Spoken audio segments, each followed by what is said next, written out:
I would always try to compliment them, say, thank you so much, or just live in that state of gratitude towards them. Instead of being like mad that I have to take the medicine, say thank you for the medicine, compliment their socks. Or at that time, they had to wear masks all the time. So I could barely see their faces, right?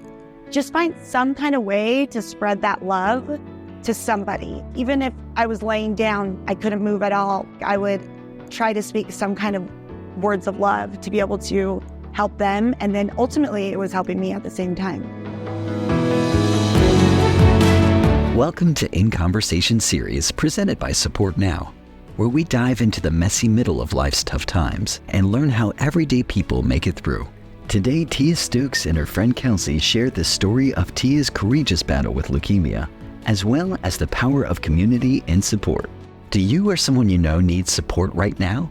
Support Now is an online platform that helps supporters to provide relief in the form of money, meals, and more to individuals and families in tough times. Through a single online experience, supporters can direct their compassion in meaningful ways. Support Now helps people show up when it matters the most. Start a free registry today at supportnow.org.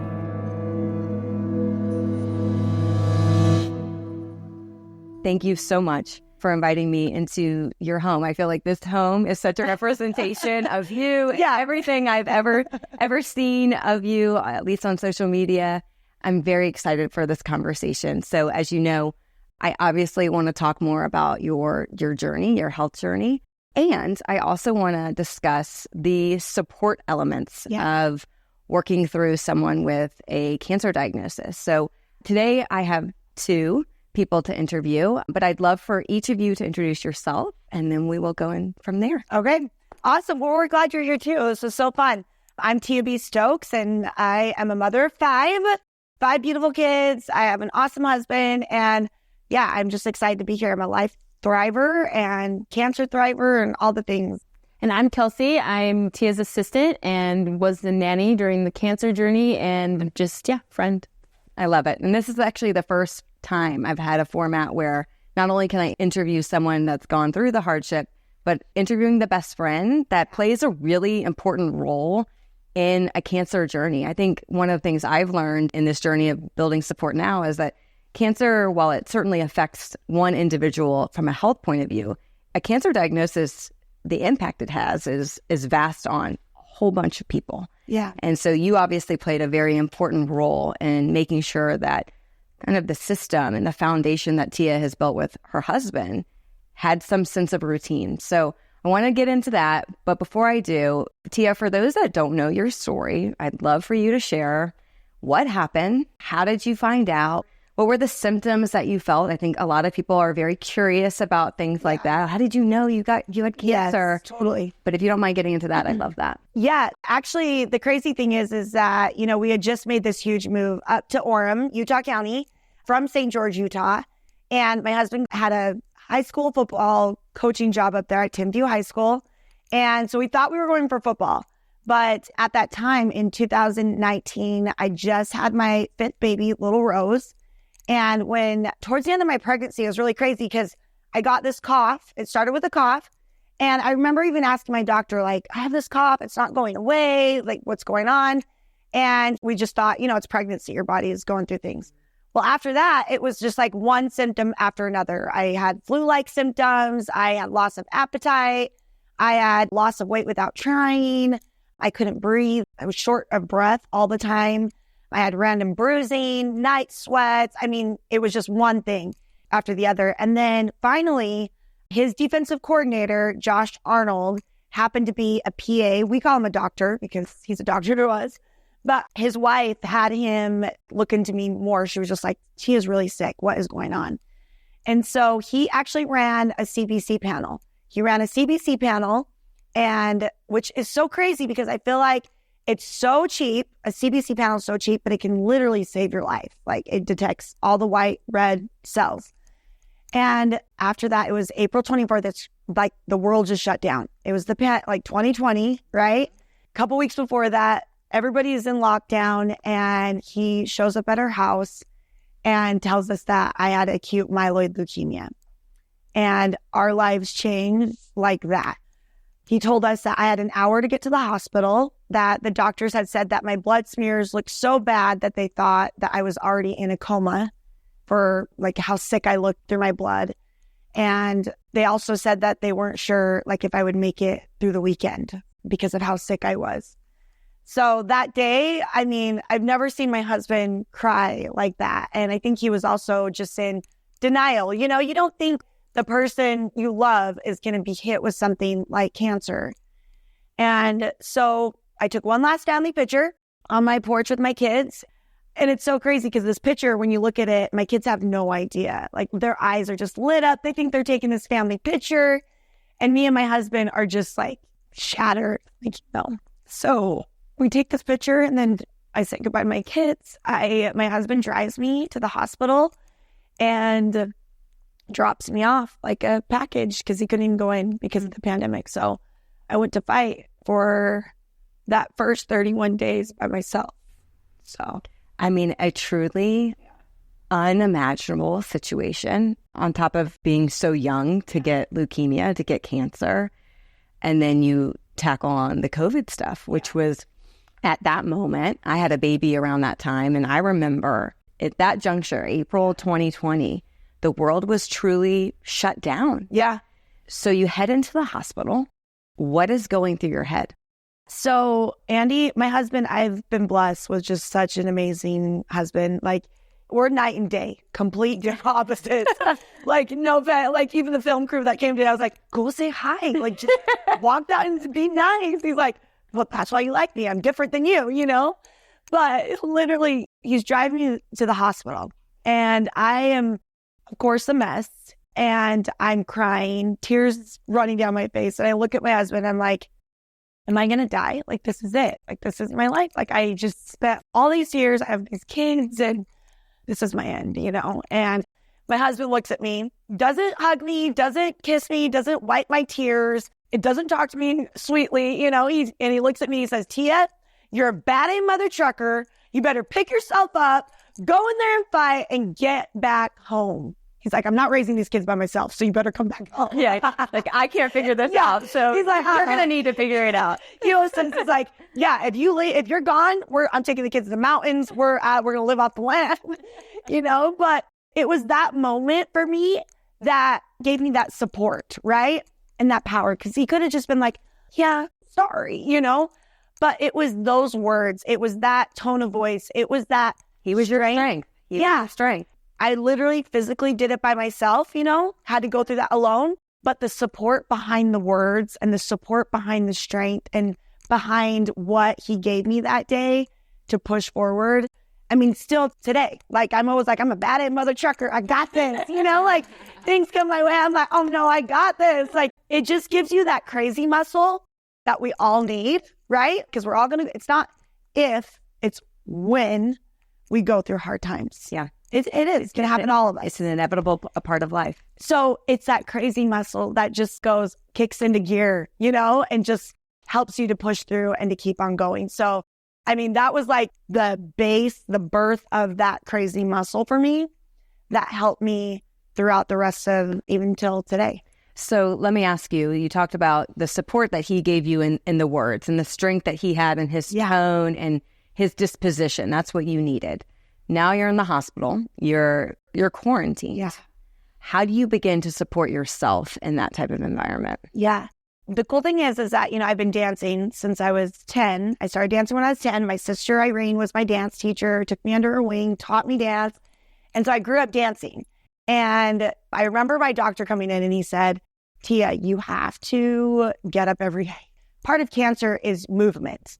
Not a lot of people know this, but I try to share this a lot on social media, is that you have to continue moving every day. Like if you don't move, the cancer cells literally just get trapped with no oxygen and they feed.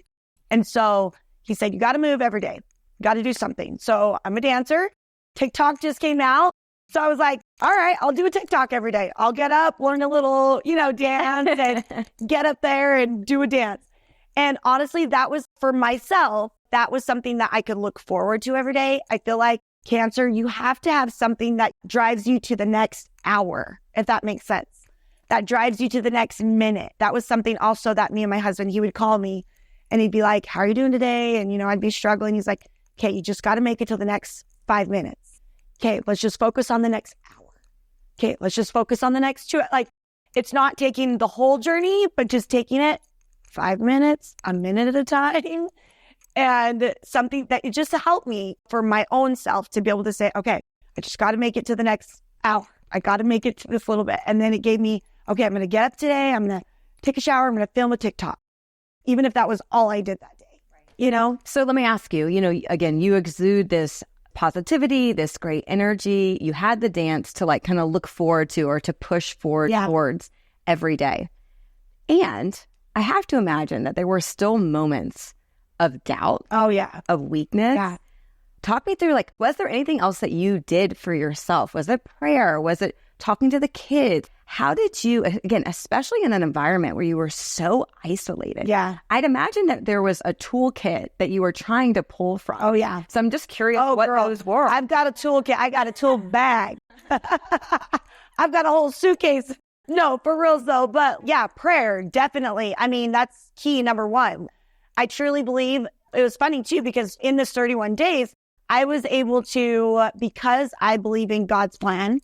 I believe that everything happens for a reason. I believe that obstacles and things we go through, they're opportunities, actually.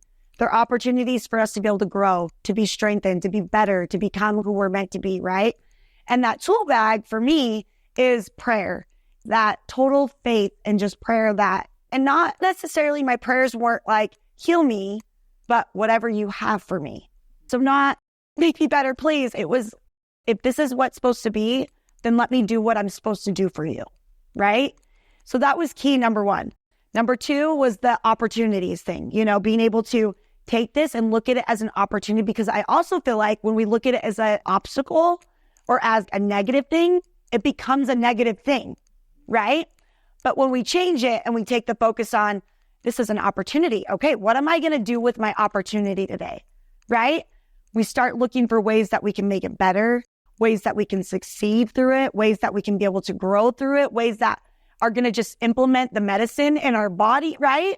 So that was huge. And then 3, my husband actually gave me a grateful journal when I was pregnant with Major, my first baby. I went through prenatal depression with him. And so I remember Andy coming in, he found me on the floor and he just said, Tia, like, we can do this, right? And he said, one of the tools that he gave me was a grateful journal. He handed it to me and I looked at him like he was crazy. I'm like, this is not going to help church, I need more than this. And he said, he challenged me. He's like, every day, write down 3 things that you're grateful for. Just start the day off with, okay, I'm grateful for my bed. I'm grateful that I have a house to sleep in. I'm grateful for the mess because I have things to make a mess with, And it totally, I am 20 something grateful journals later in my life. And it has been the biggest tool that's helped me to be able to look at life so much differently and help me to be able to, when things do happen, I'm able to still find the things that I'm grateful for, which become medicine. Really, everything we take in, the energy we put out, the energy we are given is medicine and healing to whatever we're going through, right? So I feel like those things were huge. Of course, dance, that movement, and then also loving words, speaking words of love. So even though I was only able to physically be with my nurses and doctors, I would always try to compliment them, say, thank you so much, or just live in that state of gratitude towards them. Instead of being like mad that I have to take the medicine, say thank you for the medicine, compliment their socks. Or at that time, they had to wear masks all the time. So I could barely see their faces, right? Just find some kind of way to spread that love to somebody. Even if I was laying down, I couldn't move at all, I would try to speak some kind of words of love to be able to help them. And then ultimately, it was helping me at the same time. Did you ever have the why me moment? I think at the very beginning, this was probably day 2. Because, day 1, I go in and because I was so sick, it was like, get a report in. But it was like just a whirlwind of things. Right. It's all happening so fast. Yeah. You can't even really I couldn't even process. Yeah. Yeah. So like day 2, I remember sitting in my room. The room's dark and I'm getting messages from people. And I'm feeling just like, defeated, of course, tired, sick. Everything's just kind of going all over me. And feeling like, what is happening right now? Like, what is my life? And I remember opening up Instagram and I'm receiving messages from strangers and people that are just like, Tia, I never wanted to pray before. I never wanted to have a relationship with God before. I never felt like I had a purpose, you know? And people were saying, I'm praying now for you. I want a relationship with God. Like, I want to go back to church, whatever church they were a part of. I want that in my life. And honestly, it was that moment that I was like, this is why. This is why. And I've never looked back since day 2. Like, I've never looked back and been like, why me? Even through everything that happened after that. It's always been because I know it's that one person that needs my story to be able to help them find Christ and God again. I think what you're saying is so powerful. I think especially with something as heavy as a cancer diagnosis, we immediately think of what others can do for you. Yeah. And what you're saying is that the first question to ask yourself is, what can you do for yourself? This is such a mental battle as much as it is physical. It's mind, body, and spirit in terms of how you approach it, how you wake up, how you choose to perceive your challenges, which I think is such a understated, undervalued part of what navigating tough times is. And you're such a pillar for that. You're such a light for that. I want to begin to transition the conversation towards the support kind of external. So you're confined in this hospital. I guess the first question I have is, how did you tell Kelsey? Like, how did the word begin to spread? Were you very quiet about it? Just kind of talk me through how that all transpired. So I believe in, like, there's power in numbers. And when it comes to prayer and faith, there's power in numbers.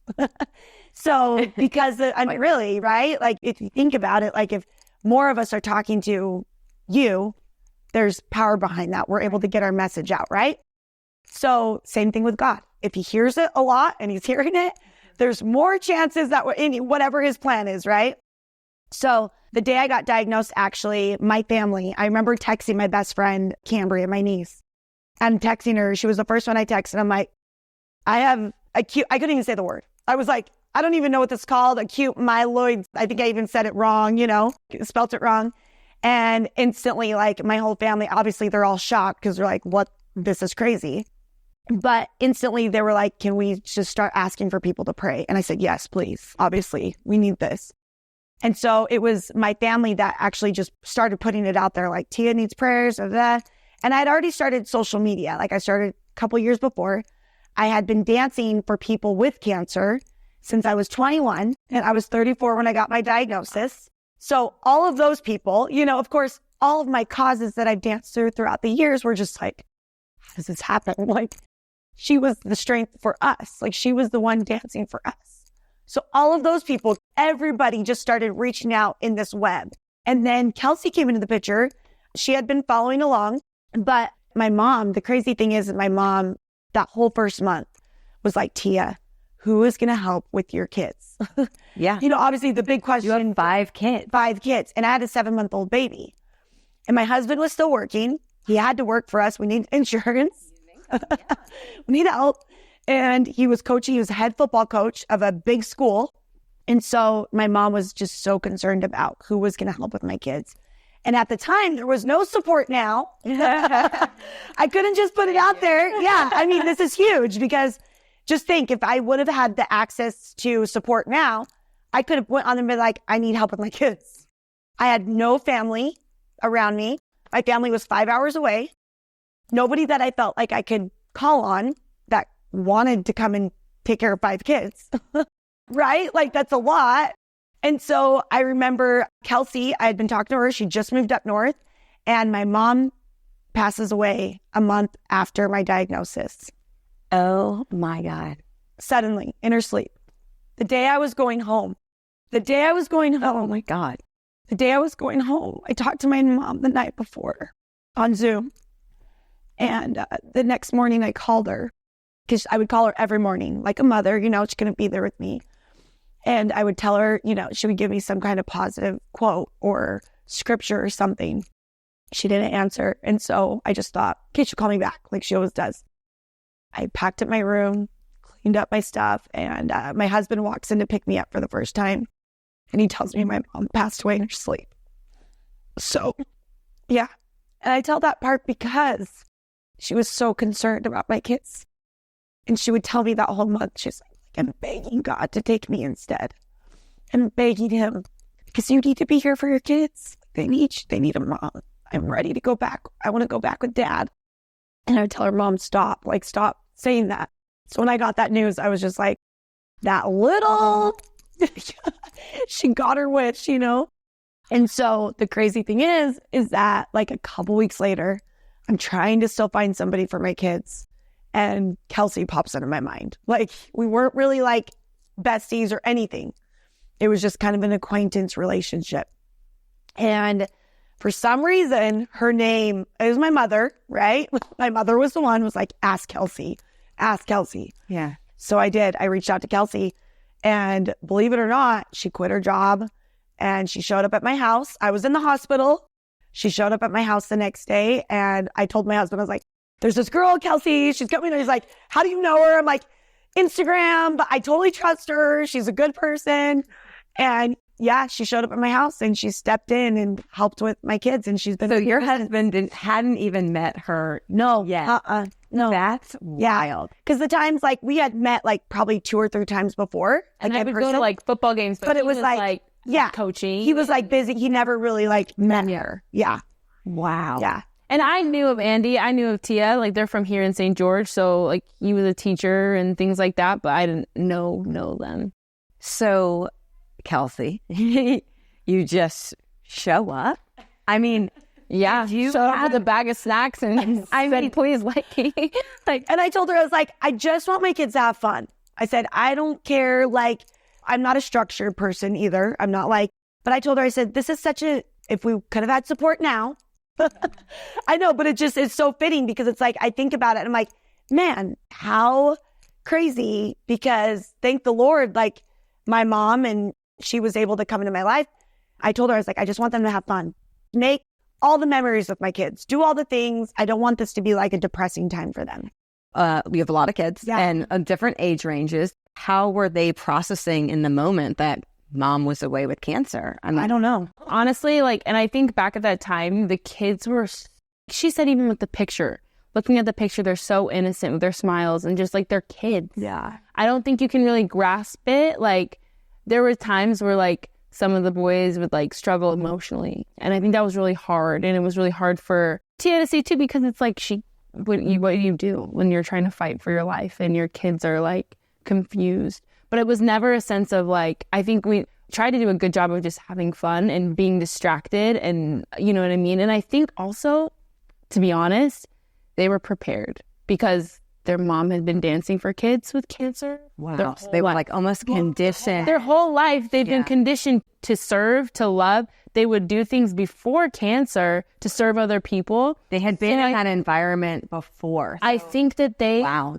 As a family, like they were prepared, because I honestly, like, I never had trouble with them, like very big. Cause you hear when cancer and things like these kids, they're built different because they were trained differently. You know what I mean? By their parents. I think that was a huge, they were prepared. So you were obviously here to play a really important role with the kids. That was Tia's priority. And their mom wasn't here to do a lot of the everyday things that a family needs to function.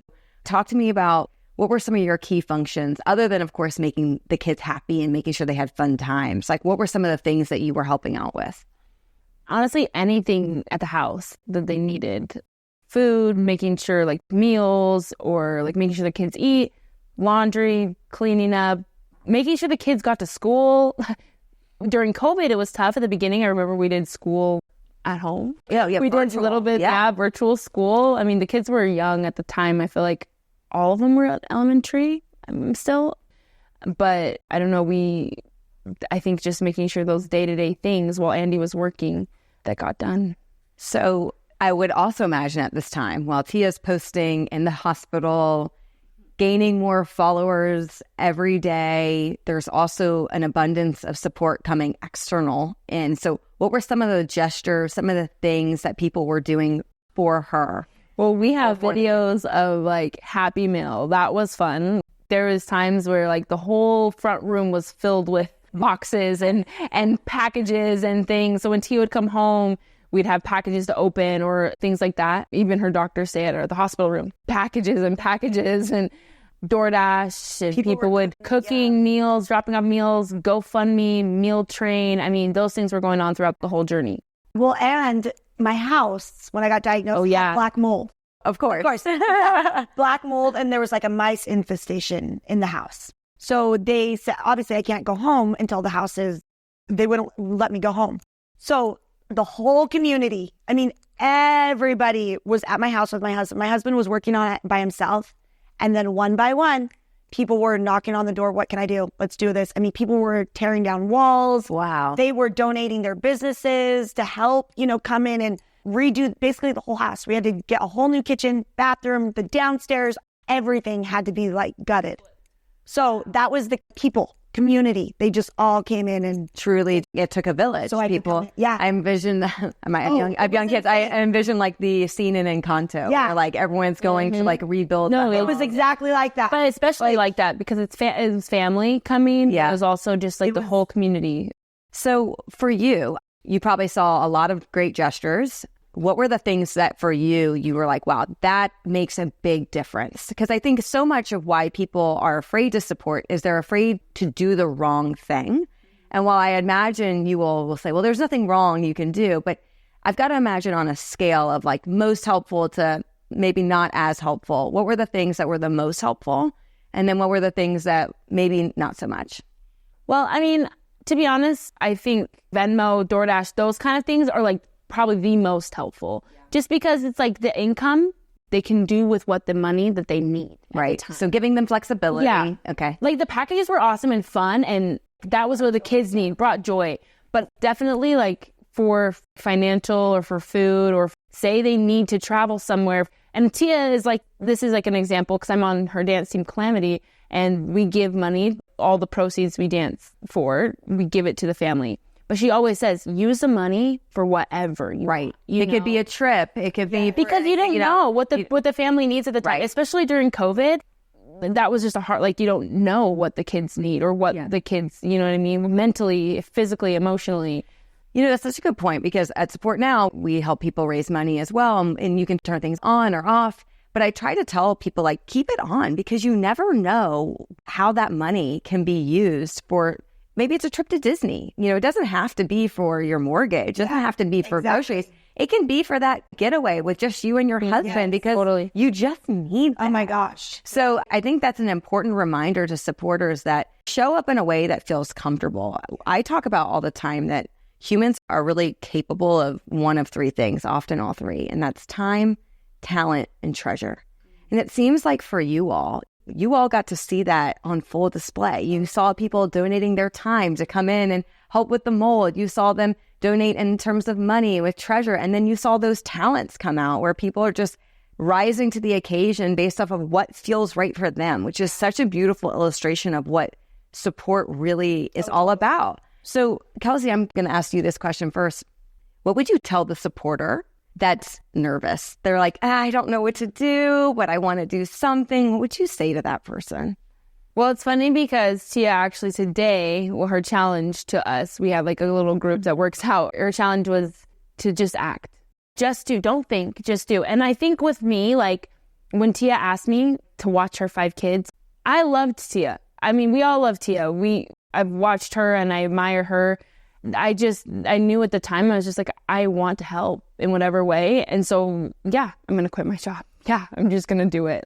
Did I know her kids? No. Like I met them maybe once or twice. Was I scared of her husband? Yeah. But, but like I knew like in my heart, like I'd just do it. Like just do. And I think people can hesitate. Oh, should I send the text or should I call or should I go and help?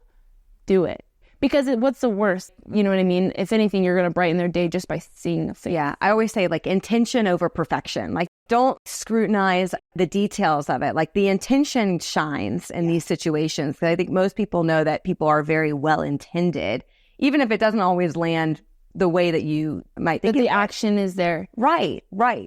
So how did you take care of yourself? Because you're playing this like pseudo mom role. You're watching after 5 kids. You also are kind of going through your own grief and trying to figure out this friend, this mentor. How did you support yourself? What were some of the things that you did to help maintain a positive attitude? Well, Yeah, what did you do? what's crazy is when she asked me, my engagement just broke off. So I was at my lowest of lows. I was ready to be done. Like, I just didn't feel like I had any purpose to keep going. And then she asked me to watch her kids. And I knew that was like, at that time, I was like, that's my purpose. That's like, I have to keep going because these kids need me. So I used that as my go, right? And then there was times where, yeah, there are 5 kids and it's hard and it's emotional. Tia would come on live at night, like on her YouTube live, and we'd watch, and I'm sitting there with her baby, and like a lot of the times she didn't look like she was going to make it. But I think for myself, that was where the fun had to come in. That's where I had to like reshift my thoughts and be like, you know what? Like, I got to have fun. I've got to think. She's all about thinking positive. She would always put a message out. So just like switching my mindset. Tia has a dance studio, and lucky for me, she said, Kelsey, I need you to teach at my dance studio.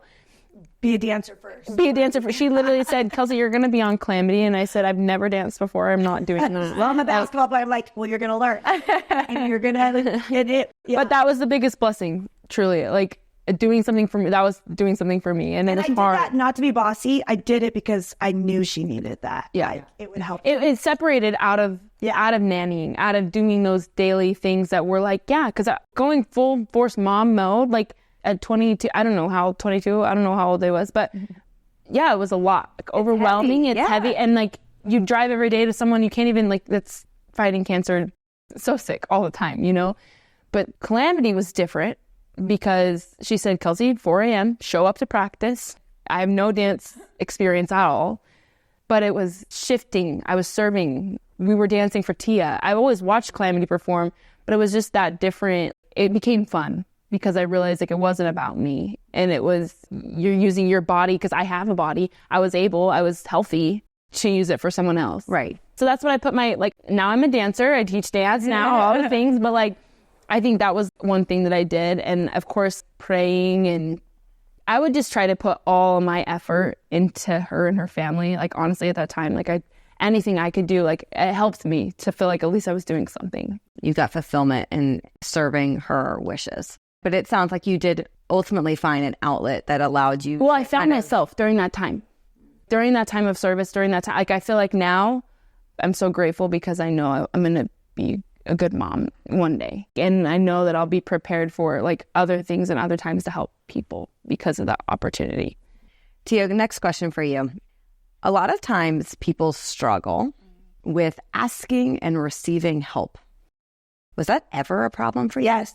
I can't say about that. Yes, it was.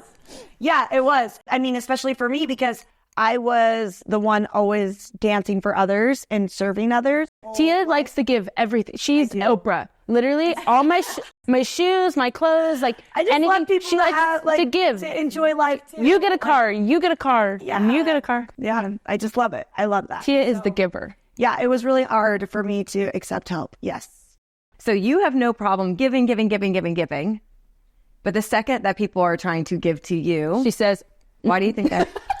Why do you think that is? Because I think the first of it is I just don't want to put people out. Like, I don't want to be a bother.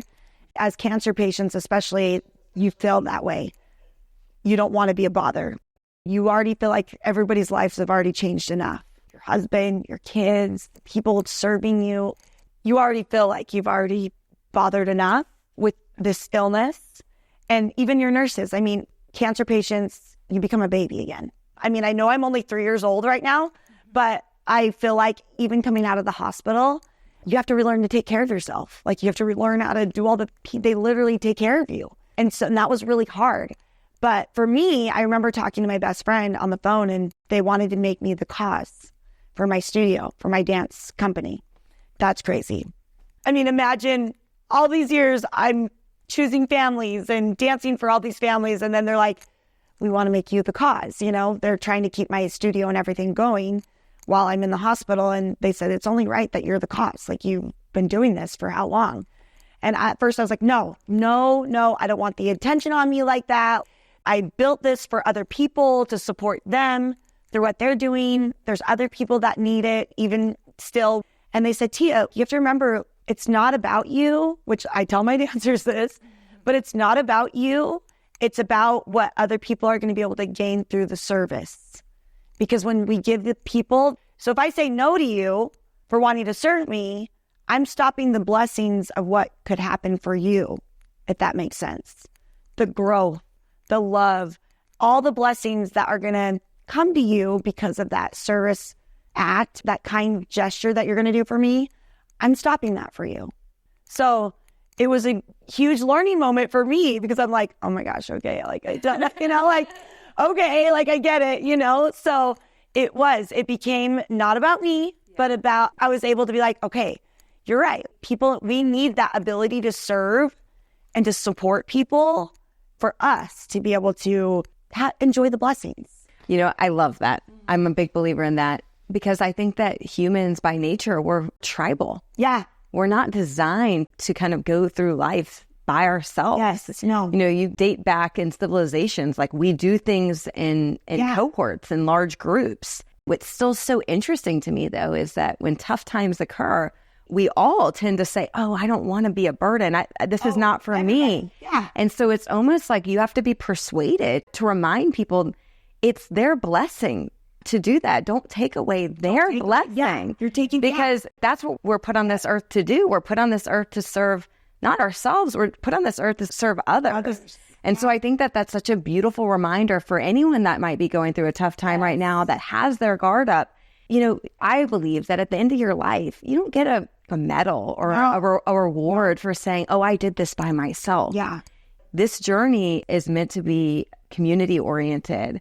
And it feels good because, at any point in time, something could change. And look at your situation. I still cannot get over the fact that you were dancing for these causes for so long. And then it switched. Yeah. It has to have been one of the most fulfilling things to now be able to truly empathize with these families in this new version, this new chapter of your life. I truly believe that, yes, I was doing this for all of these people before, right? But it's almost like I had to go through it myself to feel what they feel, to know, like to truly be able to serve them. Because I still do it today. I'm still dancing today for people. And I had to learn. I had to have that opportunity to learn and to be able to truly feel of their pain, feel of their sorrows, feel of what they need, feel of what's so important. And I'm just so grateful that I get to be able to be where I am today and to continue helping those that are fighting or anybody that's going through hard times because I get it. Like, I understand. And how are you feeling today? I feel great. I am. It seems like you feel great. Thriving. I live day to day. Like in all my posts, I say living for today. I truly am. Like that is my life motto. That was something that got us through the hospital, the 5 minutes, the day, the hour.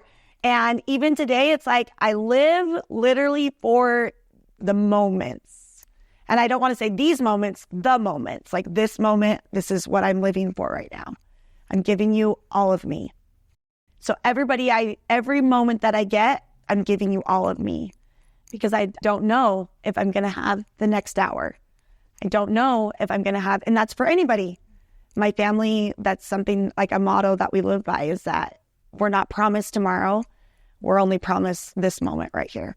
So I'm living, I'm speaking, I'm traveling, I'm teaching, I'm dancing for a cause with my studio. So, I'm creating content, all the things I love. I'm a mom of 5. I have a baseball game to go to at 1:30. Like, I love it all. And I'm just so grateful that I get to be here still to be able to enjoy it for however long I get. So we're going to do some rapid fire with you. You ready? Ready. Okay. Flowers or no flowers? Sorry. Flowers. Fill in the blank. Dancing is? Amazing. Just one word, right? Okay. This one won't be one word, but one piece of advice you'd give to someone who just got diagnosed with cancer. Keep moving. One word to describe your husband. Oof. Loyal. One word to describe Kelsey. Ooh, beautiful. And one word to describe yourself. Loving. I want to thank you both so much. This has been beyond what I thought it would be. And you already represent yourself so well, so authentically on social media, but you really are the real deal. And it's so obvious to me why people gravitate to you, your energy, your story. I will continue to pray that you remain healthy and happy so that you can shine your light. And Kelsey, to you, again, I don't think that sometimes supporters, I call them like lieutenants, they often get overlooked in journeys like this because so much attention is on the person who's battling, physically. But for you to step up the way that you did is such a beautiful example for others that are playing that role, whether it's cancer or something else. Y'all are really, keep telling her, keep telling her. I want to make sure she stays with your family forever and ever. I know, me too. That's why we're always grinding. We're like, it's really amazing. Like, this is what it's all about. This is what the human experience is all about. I always joke that as humans, we're really good at the happy things. We're really good at babies. We're really good at weddings. But for some reason, a lot of times we struggle in life's tough times. Y'all are such a beautiful example of what it looks like when you're struggling and still seeing the light and seeing the positivity. Well, and the cool thing about it is that we don't get to take any of this stuff with us when we leave. We only get to take the relationships we make. That's it. So Support Now is such an awesome way to bring those relationships to people. Thank you. Really, though, strangers. And I feel like that through my journey is that's what I look at is like, I don't get to take my house, my car, nothing with me. So it doesn't really matter. Yes, it's fun to have. It's fun to enjoy. But like the relationships that have come through, the support, everything. It's forever. Thank y'all so much. Love you. Thank you. Love y'all. Appreciate this. Thank you for tuning in to In Conversation series by Support Now. We hope today's journey has provided insights and strategy for times of grief. Remember, if you or someone you know is facing challenging times, Support Now is here to assist. To learn more or start a free registry, visit us at supportnow.org.